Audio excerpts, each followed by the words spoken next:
అర్జెంటుగా వెళ్ళాలి, వచ్చాక చెప్తాను. విహారీ, ఈరోజు నీకు సహస్రకి మంగళగౌరి వ్రతం చేయిస్తున్నావు. ఏమైనా పనులుంటే వ్రతం తర్వాత చూసుకో విహారీ. అవునరా, అసలే మీ ఇద్దరి పెళ్లి సరైన ముహూర్తం పెట్టకుండా జరిగింది. ఆ దోషాలు పోవాలనే మీ ఇద్దరికి మంగళగౌరి వ్రతం చేయిస్తున్నాంరా.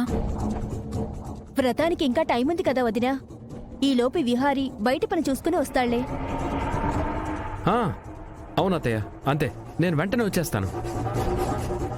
బావా, వెంటనే రావక్కర్లేదు, వ్రతం అయ్యాకే వెళ్ళు. ఏదో అర్జెంటు పని అంటున్నాడు కదే. అత్తయ్య అవును. సరే బావా, అయితే నీతో పాటు నేను కూడా వస్తాను.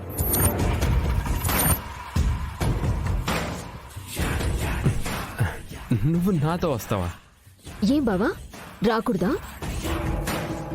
అసలు నువ్వెక్కడికి వెళ్తున్నావు? నేను తెలిసిన ఫ్రెండ్ని కలవడానికి వెళ్తున్నాను. ఆ ఫ్రెండ్ దగ్గరికి నన్ను తీసుకువెళ్ళు, నాకు కూడా పరిచయం చేయి. అయ్యయ్యో, సహస్ర, ఇంట్లో వ్రతం ఉంది కదా, దానికి నువ్వు ఉండాలి కదా ఇక్కడ. అది ఉండి ఏం చేస్తుంది విహారీ? నీతో పాటు శాస్త్రిని తీసుకువెళ్ళు.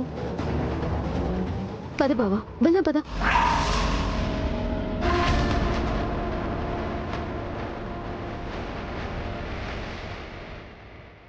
ఏంటి బావా, నేను వస్తానంటే నీ అడుగు ముందుకు పడట్లేదు?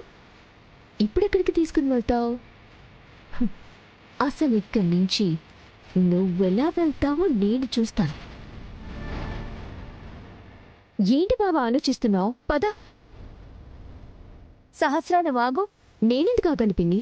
ఇవాళ నీ రాశి ఫలాలు ఉదయం 7 గంటల వరకు బాలేవంట. బయటికి వెళ్ళడానికి వీల్లేదని నీ జాతకంలో ఉంది. ఇదిగో, కావాలంటే రాశి ఫలాల్లో చూడు.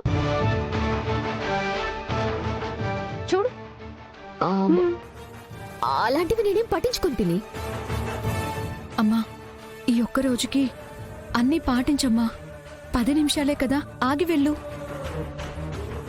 అక్కడ నా ఫ్రెండ్ ఊరు నుంచి వచ్చి చాలాసేపటి నుంచి వెయిట్ చేస్తున్నాడు. అయితే నువ్వు వెళ్ళి విహారీ, వెనకాలే సహస్రం వస్తుందిలే. బావా, అది కాదు, నేను కూడా వస్తాను. వెనకాలే వెళ్దూగానిలే నువ్వు. అమ్మా, నేను వెళ్ళొస్తానమ్మా.